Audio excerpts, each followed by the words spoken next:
अष्टावक्र गीता के 7वें अध्याय में शुद्ध अनुभव का वर्णन किया गया है। यह अध्याय आत्मा के उस शुद्ध और निर्दोष अनुभव पर केंद्रित है जो मन और इंद्रियों से परे है। इसमें बताया गया है कि कैसे आत्मा का अनुभव बिना किसी मानसिक विकार या द्वंद्व के होता है।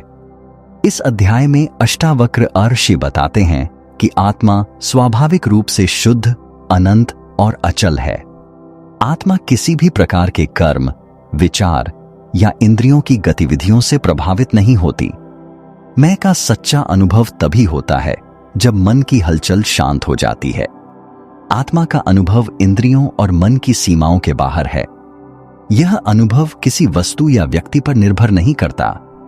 मानसिक विक्षेप, चिंता, भय, सुख दुख आत्मा के वास्तविक अनुभव को बाधित करते हैं। शुद्ध अनुभव में द्वैत, मैं तुम, सुख दुख का लोप हो जाता है। इसमें साधक यह अनुभव करता है कि वह संसार से अलग और स्वतंत्र है। इस स्थिति में कर्ता और भोक्ता की भावना समाप्त हो जाती है। जब साधक शुद्ध अनुभव में स्थित हो जाता है तो उसे अपार शांति और आनंद का अनुभव होता है।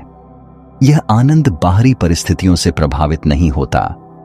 इसे स्वाभाविक आनंद या आत्मानंद कहा जाता है। अष्टावक्र कहते हैं कि साधक को दृष्टा बनकर अपने अनुभवों को देखना चाहिए। बिना किसी आसक्ति के आत्मा को देखना ही शुद्ध अनुभव का मार्ग है। यह स्थिति जागरूकता और निष्क्रियता का संगम है। तुम वही हो जो सब अनुभव करता है, लेकिन स्वयं कभी अनुभवित नहीं होता। आत्मा न जन्म लेती है न मरती है, यह तो केवल साक्षी है। जिस दिन मन शांत हो जाता है उस दिन आत्मा का शुद्ध अनुभव होता है। ध्यान और एकाग्रता, मन की चंचलता को शांत करना। वैराग्य, बाहरी वस्तुओं से लगाव कम करना। ज्ञान, स्वयं को शुद्ध चेतना के रूप में समझना।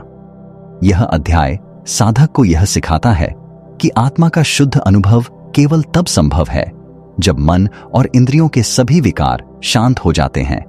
आत्मा के इस शुद्ध अनुभव में साधक सभी प्रकार के द्वंद्व और बंधनों से मुक्त होकर अपने सच्चे स्वरूप में स्थित हो जाता है। यह स्थिति अद्वैत, शांति और आनंद का चरम बिंदु है। आत्मा का स्वभाव, the nature of the self. Ashtavakra Gita के 7वें अध्याय में आत्मा के स्वभाव को गहराई से समझाया गया है। यह आत्मा के शुद्ध, अचल और अनंत होने की बात करता है। आत्मा का यह स्वभाव हमारी स्थूल और सूक्ष्म सीमाओं से परे है। इसे समझने के लिए अष्टावक्र ऋषि ने कई महत्वपूर्ण बिंदु उजागर किए हैं। आत्मा शुद्ध है। आत्मा का मूल स्वभाव निर्मल और शुद्ध है। यह किसी भी प्रकार के बाहरी प्रभाव, विकार या अशुद्ध से अछूती रहती है। जैसे सूर्य बादलों से ढकने के बाद भी अपनी चमक और ऊष्मा नहीं खोता, वैसे ही आत्मा भी मन, इंद्रियों और संसार की हलचल के बावजूद शुद्ध रहती है। अपरिवर्तनीय और अचल। आत्मा परिवर्तन के दायरे से परे है। यह न जन्म लेती है और न ही मृत्यु को प्राप्त होती है। आत्मा का स्वरूप स्थिर है और इसे न समय प्रभावित कर सकता है न स्थान। अनंत और सर्वव्यापी। आत्मा सीमाओं से मुक्त है और अनंत है। यह किसी एक शरीर, विचार या भावना तक सीमित नहीं है। आत्मा हर स्थान, हर स्थिति और हर समय में एक समान बनी रहती है। कर्ता नहीं, केवल साक्षी। आत्मा न तो कोई कर्म करती है और न ही किसी कर्म का फल भोगती है। यह केवल साक्षी है। हर घटना, विचार और अनुभव को देखती है, लेकिन उसमें लिप्त नहीं होती। कर्ता और भोक्ता का भाव केवल मन और अहंकार का खेल है, जबकि आत्मा इन सब से परे रहती है। आकाश और बादल। आत्मा को आकाश से तुलना की गई है। जैसे आकाश पर बादल आते जाते हैं, लेकिन आकाश स्थिर और अपरिवर्तनीय रहता है, वैसे ही आत्मा भी संसार के विकारों से अप्रभावित रहती है। आत्मा को सूरज और मन को धूल से तुलना की गई है। यदि मन की धूल को साफ कर दिया जाए तो आत्मा का तेज स्पष्ट रूप से दिखाई देता है। दर्पण और प्रतिबिंब। आत्मा दर्पण की तरह है, जिसमें संसार के अनुभव और विचार प्रतिबिंब की तरह आते हैं, लेकिन इन प्रतिबिंबों से दर्पण की शुद्धता प्रभावित नहीं होती। नित्य, इटर्नल, आत्मा समय और स्थान की सीमाओं से परे है। यह सदा है, थी और रहेगी। अद्वैत, नॉन ड्यूअल, आत्मा द्वैत, मैं तुम, अच्छा बुरा की सीमाओं से मुक्त है। यह हर चीज में एक समान रूप से व्याप्त है। सतचित आनंद, एग्जिस्टेंस कॉन्शियसनेस ब्लिस। सत, आत्मा का अस्तित्व सदा स्थायी है। चित, आत्मा ज्ञान और चेतना का मूल स्रोत है। आनंद, आत्मा का अनुभव सच्चे आनंद और शांति का अनुभव कराता है। निष्क्रिय, इनएक्शन, आत्मा निष्क्रिय है। यह कर्मों और इंद्रियों की गतिविधियों से अलग है। आत्मा को समझने के लिए साधन, paths to realise the self. ध्यान, मेडिटेशन, आत्मा का अनुभव तभी होता है जब मन शांत हो जाए। ध्यान के माध्यम से व्यक्ति मन की हलचल से परे जाकर आत्मा की स्थिरता को पहचानता है। विवेक, डिस्क्रिमिनेशन, विवेक का अर्थ है आत्मा और अनात्मा, संसार के बीच भेदभाव करना, जानना कि मैं शरीर नहीं हूं, मैं आत्मा हूं। वैराग्य, डिटैचमेंट, संसार की वस्तुओं, भावनाओं और इच्छाओं से लगाव को त्यागने से आत्मा का अनुभव संभव है। आत्मा का अनुभव कैसे करें? आत्मा को समझने या अनुभव करने के लिए किसी बाहरी प्रयास की आवश्यकता नहीं है। आत्मा पहले से ही हमारी सच्ची पहचान है। केवल मानसिक विकारों, अज्ञान, अहंकार और द्वैत को शांत करना ही इसका अनुभव कराने के लिए पर्याप्त है। आत्मा का स्वभाव शुद्ध, अनंत और अपरिवर्तनीय है। यह हमारे वास्तविक अस्तित्व का केंद्र है, लेकिन अज्ञान और मन की चंचलता के कारण इसे पहचाना नहीं जा सकता। जब व्यक्ति आत्मा के शुद्ध और साक्षी स्वरूप को समझ लेता है, तो वह सभी बंधनों और द्वैत से मुक्त होकर सच्चे आनंद और शांति का अनुभव करता है। यह अध्याय हमें आत्मा को जानने और उसकी पूर्णता को अनुभव करने की ओर प्रेरित करता है। आत्मा का अनुभव मन और इंद्रियों की सीमाओं से परे है। यह एक ऐसा शुद्ध और स्वाभाविक अनुभव है जो किसी भी बाहरी वस्तु, व्यक्ति या परिस्थिति पर निर्भर नहीं करता। मानसिक विक्षेप जैसे चिंता, भय, सुख दुख और अहंकार की भावनाएं इस शुद्ध अनुभव में बाधा उत्पन्न करती हैं। जब मन शांत हो जाता है और इंद्रियों की हलचल रुक जाती है, तब आत्मा का अनुभव संभव होता है। यह अनुभव निर्लिप्तता और शांति का प्रतीक है, जो व्यक्ति को सभी द्वंद्व और बंधनों से मुक्त करता है। आत्मा का यह स्वभाव न तो किसी बदलाव का मोहताज है और न ही किसी बाहरी सहायता का। यह स्वयं में पूर्ण और परिपूर्ण है। अष्टावक्र गीता के 7वें अध्याय में मन से परे अनुभव का गहन विश्लेषण प्रस्तुत किया गया है। इस अध्याय में अष्टावक्र आत्मा के शुद्ध अनुभव को समझाते हैं, जो मन और इंद्रियों की सीमाओं से परे होता है। इस अनुभव को केवल तभी प्राप्त किया जा सकता है जब साधक मन की हलचल और विक्षेपों से मुक्त हो जाए। आत्मा का अनुभव इंद्रियों और मन से परे है। आत्मा का अनुभव स्थूल जगत के माध्यम से नहीं किया जा सकता। यह न आंखों से देखा जा सकता है, न कानों से सुना जा सकता है और न ही किसी विचार या भावना के माध्यम से समझा जा सकता है। यह अनुभव शुद्ध चेतना का है, जो मन और इंद्रियों की सीमाओं के पार स्थित है। मन की बाधाएं, मन में उठने वाली चिंता, भय, सुख दुख और अहंकार आत्मा के शुद्ध अनुभव को बाधित करते हैं। जब मन शांत नहीं होता तो आत्मा का अनुभव धुंधला हो जाता है। मन के विक्षेप आत्मा को ढक देते हैं, जैसे बादल सूरज को ढक देते हैं। निर्भरता से मुक्ति, आत्मा का अनुभव किसी बाहरी वस्तु, व्यक्ति या परिस्थिति पर निर्भर नहीं करता। यह स्वतंत्र है और स्वाभाविक रूप से हमारे भीतर उपस्थित है। आत्मा का अनुभव करना केवल आंतरिक जागरूकता पर आधारित है। मन की शांति और आत्मा का साक्षात्कार, जब साधक मन को शांत करता है और विचारों की चंचलता से मुक्त हो जाता है, तब आत्मा के शुद्ध अनुभव की प्राप्ति होती है। यह अनुभव निःशब्द, अचल और स्थायी शांति का प्रतीक है। आत्मा को समझने के लिए दृष्टाभाव अपनाना आवश्यक है, केवल देखना लेकिन प्रतिक्रिया न करना। अष्टावक्र कहते हैं कि आत्मा का अनुभव तभी संभव है जब व्यक्ति मन और इंद्रियों के जाल से बाहर निकल आए। यह अनुभव स्वयं को शरीर और मन से अलग समझने और अपनी सच्ची पहचान, शुद्ध चेतना में स्थित होने का है। मन से परे अनुभव आत्मा के उस शुद्ध स्वरूप को समझने की बात करता है जो मन और इंद्रियों की सीमा से मुक्त है। यह अनुभव तभी प्राप्त होता है जब व्यक्ति मानसिक विक्षेपों से ऊपर उठकर शांत और संतुलित अवस्था में पहुंचता है। यह आत्मा का साक्षात्कार ही मोक्ष का मार्ग है। अष्टावक्र गीता के 7वें अध्याय में द्वैत से मुक्ति पर गहन चर्चा की गई है। यह अध्याय अद्वैत, अद्वितीय सिद्धांत का सार प्रस्तुत करता है, जिसमें साधक को द्वैत यानी मैं तुम, अच्छा बुरा, सुख दुख जैसी भिन्नताओं से परे आत्मा की वास्तविकता को समझने का मार्ग बताया गया है। यह शिक्षाएं आत्मज्ञान और मुक्ति के लिए अत्यंत महत्वपूर्ण हैं। द्वैत क्या है?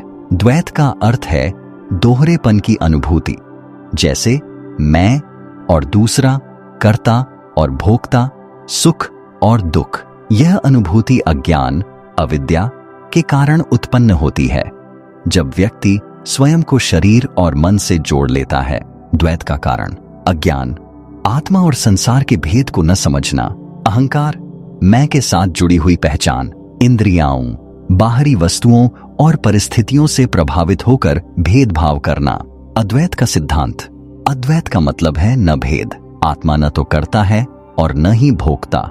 यह साक्षी है जो सब कुछ देखती है लेकिन किसी भी चीज में लिप्त नहीं होती। जब साधक अद्वैत का अनुभव करता है तब उसे यह समझ आता है कि मैं और संसार अलग नहीं है। आत्मा अद्वैत है। आत्मा एक ही है जो सब में समान रूप से व्याप्त है। यह न तो द्वैत के नियमों से बंधी है और न ही किसी भेदभाव को मानती है। द्वैत से मुक्ति का मार्ग। द्वैत से मुक्त होने के लिए साधक को संसार की वस्तुओं, भावनाओं और रिश्तों से मोह का त्याग करना होगा। बाहरी अनुभवों में उलझे बिना अपने भीतर आत्मा को समझना ही वैराग्य है। आत्मा के अद्वैत स्वरूप को समझने और द्वैत के भ्रम को दूर करने के लिए आत्मज्ञान जरूरी है। मैं कौन हूं का उत्तर खोजने से द्वैत का अज्ञान समाप्त होता है। मन की शांति। मन की चंचलता और विक्षेप द्वैत को बढ़ावा देते हैं। ध्यान और आंतरिक स्थिरता के माध्यम से मन को शांत करना द्वैत से मुक्ति का एक बड़ा साधन है। साक्षी भाव, विटनेस कॉन्शियसनेस। साधक को दृष्टा बनना चाहिए, यानी केवल देखना और महसूस करना, लेकिन किसी भी अनुभव से जुड़ाव नहीं रखना। यह समझना कि मैं अनुभव करता हूं लेकिन अनुभव मेरा हिस्सा नहीं है, द्वैत से मुक्ति का मार्ग है। द्वैत से मुक्ति का अनुभव। जब साधक द्वैत से मुक्त होता है तो सुख दुख, अच्छा बुरा जैसे भाव समाप्त हो जाते हैं। वह हर परिस्थिति में समान रहता है और किसी भी बाहरी कारक से प्रभावित नहीं होता। द्वैत से मुक्ति का सबसे बड़ा संकेत अहंकार का समाप्त होना है। साधक को यह एहसास होता है कि मैं शरीर नहीं हूं, मैं केवल शुद्ध चेतना हूं। अद्वैत का अनुभव करते ही साधक को शाश्वत शांति और आनंद की प्राप्ति होती है। यह आनंद बाहरी सुख से अलग है और आत्मा का स्वाभाविक गुण है। द्वैत से मुक्ति के प्रतीक और दृष्टांत। अष्टावक्र कहते हैं कि द्वैत ऐसा ही है जैसे सपना। जब व्यक्ति जाग जाता है तो उसे पता चलता है कि सपना केवल एक भ्रम था।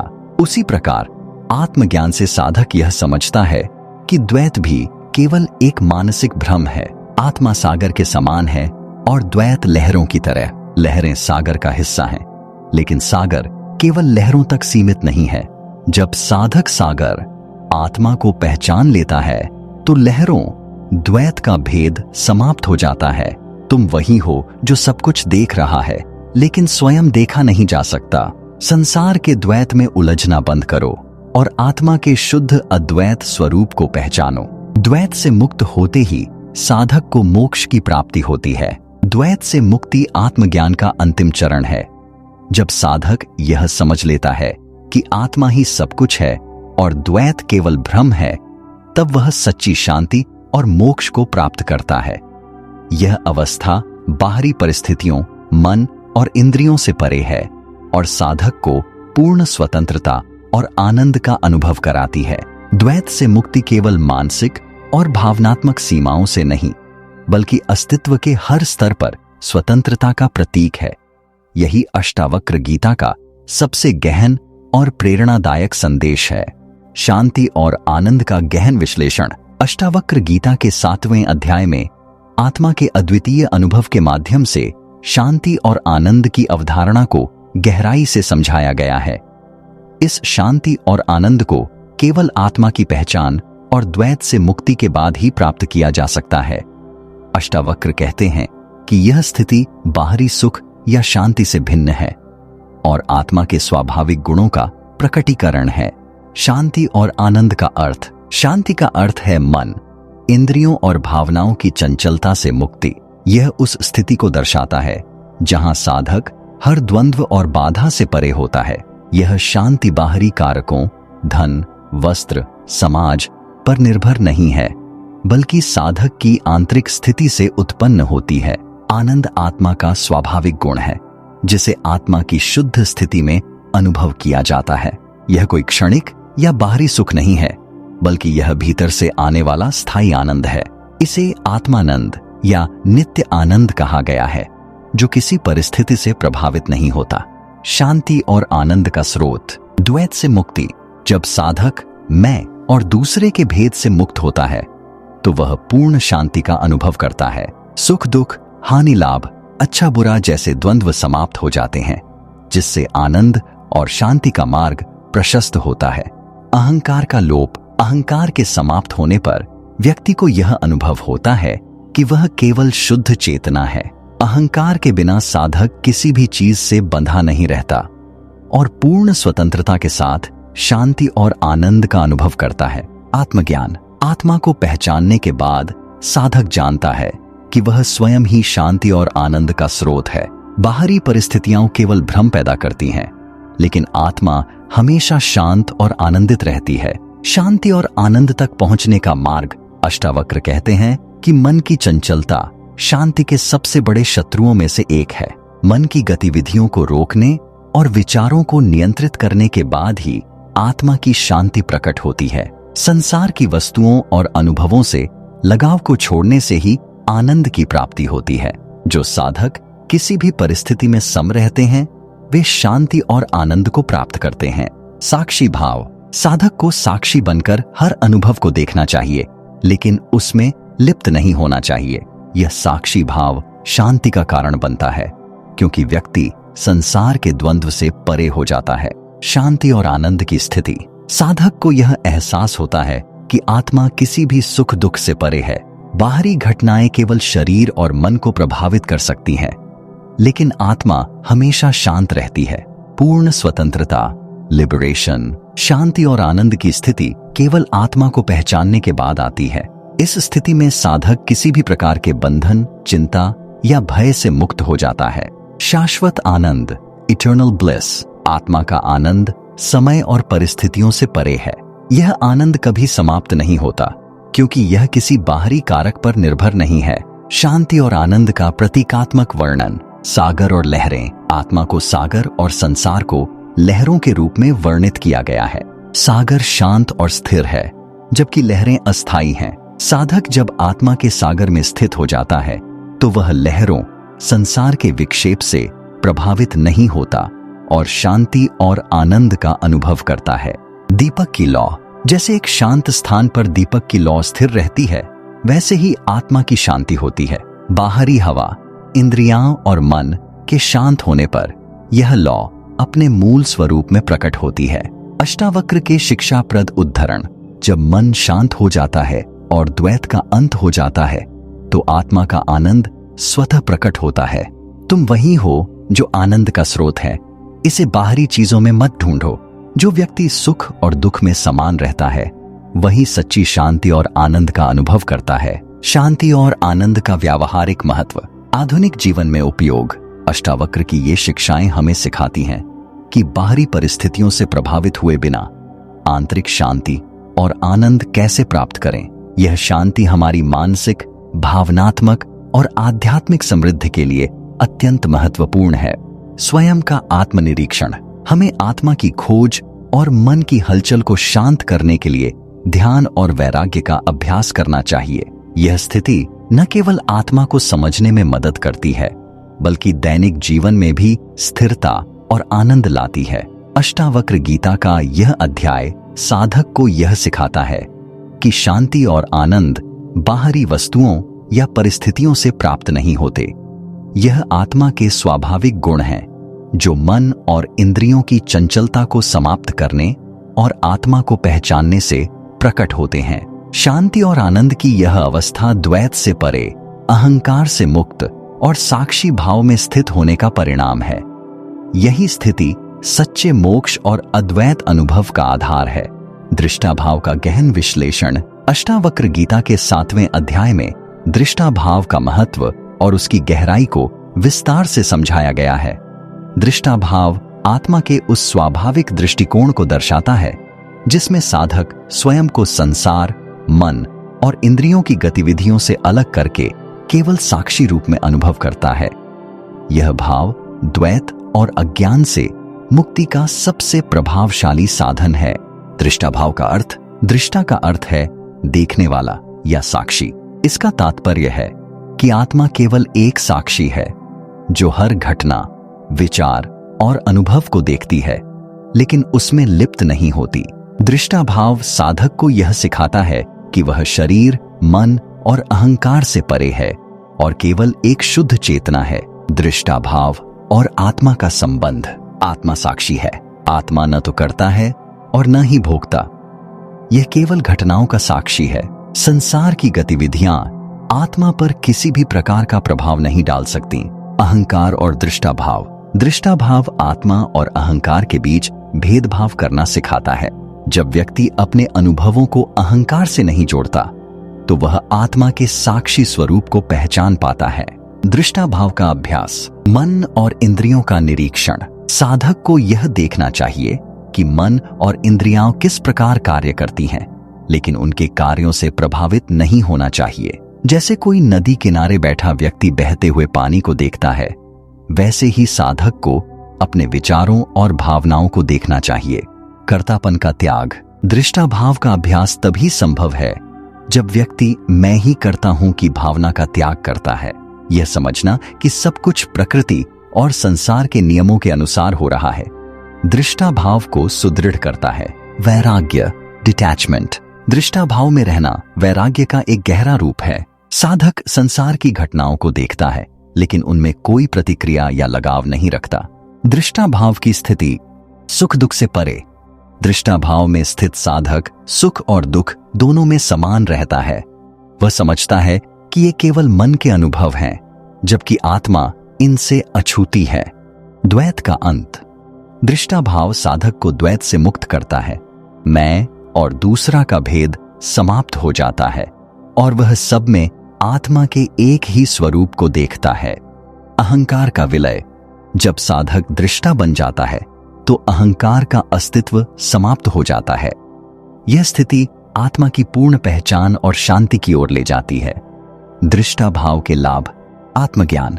दृष्टाभाव आत्मा के सच्चे स्वरूप को जानने का सबसे सरल और प्रभावी मार्ग है।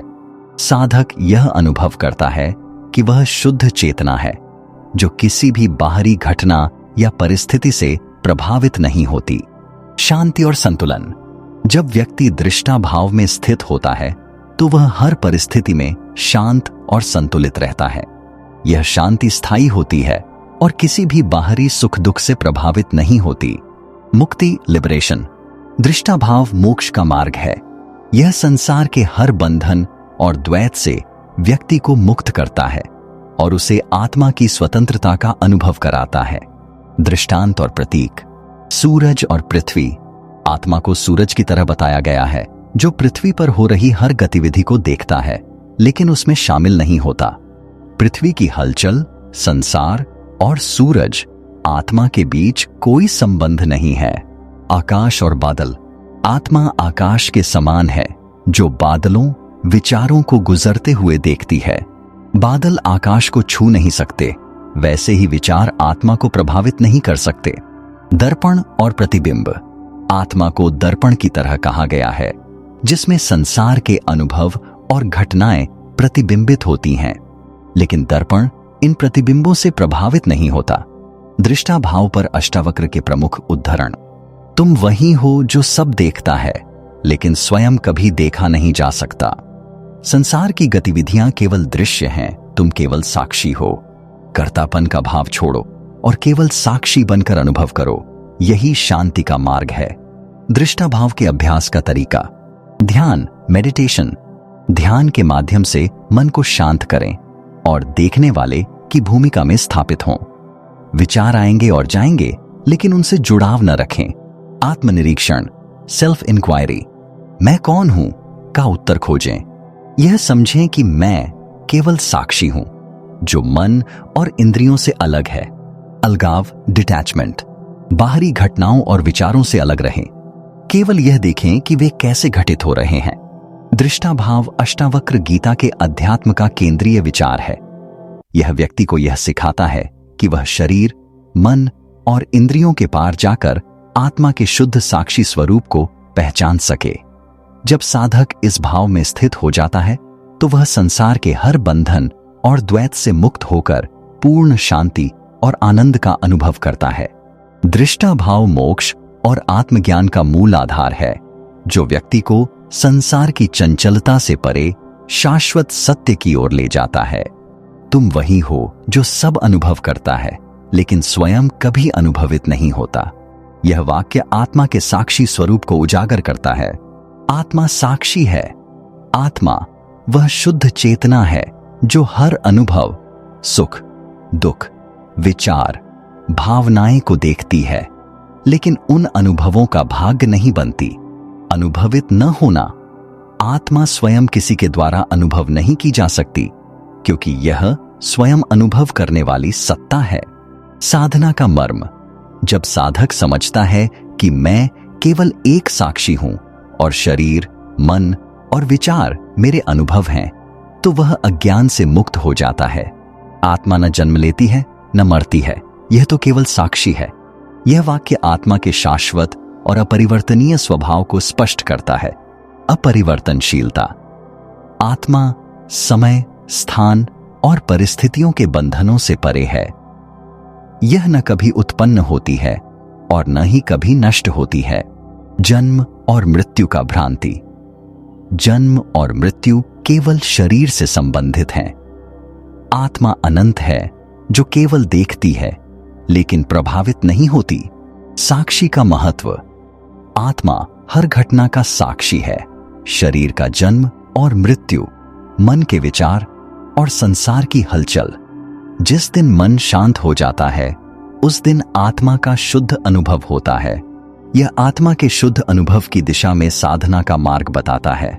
मन की चंचलता और विचार आत्मा के अनुभव में सबसे बड़ी बाधा है। शांति का महत्व। जब मन शांत होता है और विचारों की गति रुक जाती है, तो आत्मा का सच्चा अनुभव संभव हो पाता है। शुद्ध अनुभव। यह अनुभव किसी बाहरी वस्तु, व्यक्ति या परिस्थिति से नहीं, बल्कि भीतर की शांति और जागरूकता से आता है। इन वाक्यों का संदेश यह है कि आत्मा शुद्ध, अपरिवर्तनीय और साक्षी है। इसे अनुभव करने के लिए मन की चंचलता से परे जाना आवश्यक है। आत्मा का अनुभव किसी भी द्वैत, जन्म, मृत्यु और परिवर्तन से मुक्त है। यह ज्ञान ही मोक्ष का आधार है। ध्यान और एकाग्रता। मन की चंचलता को शांत करना। ध्यान का महत्व। ध्यान आत्मा की पहचान का सबसे प्रभावी साधन है। जब मन ध्यानस्थ होता है, तो उसकी चंचलता, विचार, इच्छाएं और विक्षेप समाप्त हो जाती है। एकाग्रता का अभ्यास। ध्यान के माध्यम से मन को एक बिंदु पर केंद्रित किया जाता है, जिससे बाहरी संसार की हलचल समाप्त हो जाती है। शांति और आत्मा का अनुभव। जब मन शांत होता है, तो आत्मा के शुद्ध स्वरूप का अनुभव होता है। उदाहरण, जैसे गंदे पानी का तालाब स्थिर होने पर साफ दिखने लगता है, वैसे ही शांत मन आत्मा की सच्चाई को प्रतिबिंबित करता है। वैराग्य बाहरी वस्तुओं से लगाव कम करना। वैराग्य का अर्थ, वैराग्य का तात्पर्य है संसार की वस्तुओं, भावनाओं और इच्छाओं के प्रति मोह का त्याग। मोह से मुक्ति, बाहरी वस्तुओं से जुड़ाव आत्मा की पहचान में सबसे बड़ी बाधा है। वैराग्य इन बंधनों को तोड़ने में मदद करता है। अंतर्मुखी होना, जब साधक बाहरी वस्तुओं से हटकर अपने भीतर की ओर ध्यान केंद्रित करता है तो वह आत्मा के शुद्ध स्वरूप को जान पाता है। उदाहरण, जैसे गुब्बारे को पकड़ने से हाथ व्यस्त रहता है, उसे छोड़ने पर हाथ स्वतंत्र हो जाता है। ज्ञान, स्वयं को शुद्ध चेतना के रूप में समझना। आत्मज्ञान, ज्ञान का तात्पर्य है यह जानना कि मैं शरीर या मन नहीं हूं, मैं शुद्ध चेतना हूं। स्वयं की पहचान, यह समझ कि आत्मा अजर, अमर और शुद्ध है, अज्ञान को समाप्त करती है। ज्ञान का अनुभव, यह केवल बौद्धिक समझ तक सीमित नहीं है, बल्कि इसे अनुभव करना आवश्यक है। उदाहरण, जैसे अंधेरे में रस्सी को सांप समझने का भ्रम हो सकता है, लेकिन रोशनी आने पर सच्चाई स्पष्ट हो जाती है। ध्यान और एकाग्रता से मन को शांत कर आत्मा की पहचान की जाती है। वैराग्य बाहरी वस्तुओं और इच्छाओं के मोह को समाप्त कर आत्मा के अनुभव का मार्ग खोलता है। ज्ञान यह सिखाता है कि आत्मा शुद्ध, स्वतंत्र और असीम है। ये तीनों मिलकर मोक्ष, द्वैत और बंधनों से मुक्ति की ओर ले जाते हैं। अष्टावक्र गीता के अनुसार आत्मा का शुद्ध अनुभव तभी संभव है जब साधक मन की चंचलता को शांत करे, बाहरी वस्तुओं से लगाव समाप्त करे और आत्मज्ञान प्राप्त करे। ध्यान और एकाग्रता के माध्यम से मन को स्थिर किया जा सकता है, जिससे आत्मा की शांति और स्थायित्व का अनुभव होता है। वैराग्य संसार की अस्थायी वस्तुओं और भावनाओं से मुक्ति का मार्ग है, जो साधक को बाहरी विकारों से ऊपर उठाकर आत्मा के शुद्ध स्वरूप तक पहुंचाता है। ज्ञान आत्मा की सच्ची पहचान कराता है, जो अद्वैत, शांति और आनंद का स्रोत है। जीवन में उपयोगिता, इन तीनों साधनों का अभ्यास न केवल आध्यात्मिक मोक्ष का मार्ग प्रशस्त करता है, बल्कि दैनिक जीवन में भी मानसिक शांति, संतुलन और स्थिरता प्रदान करता है। जब व्यक्ति आत्मा की शुद्ध चेतना में स्थित हो जाता है, तो वह हर प्रकार के द्वैत, बंधन और पीड़ा से मुक्त होकर आनंद और शांति का अनुभव करता है। आत्मा का साक्षात्कार करना न तो जटिल है और न ही बाहरी साधनों पर निर्भर। यह केवल ध्यान, वैराग्य और आत्मज्ञान के सरल और सतत अभ्यास से संभव है। यही जीवन का अंतिम लक्ष्य और सच्चा मोक्ष है।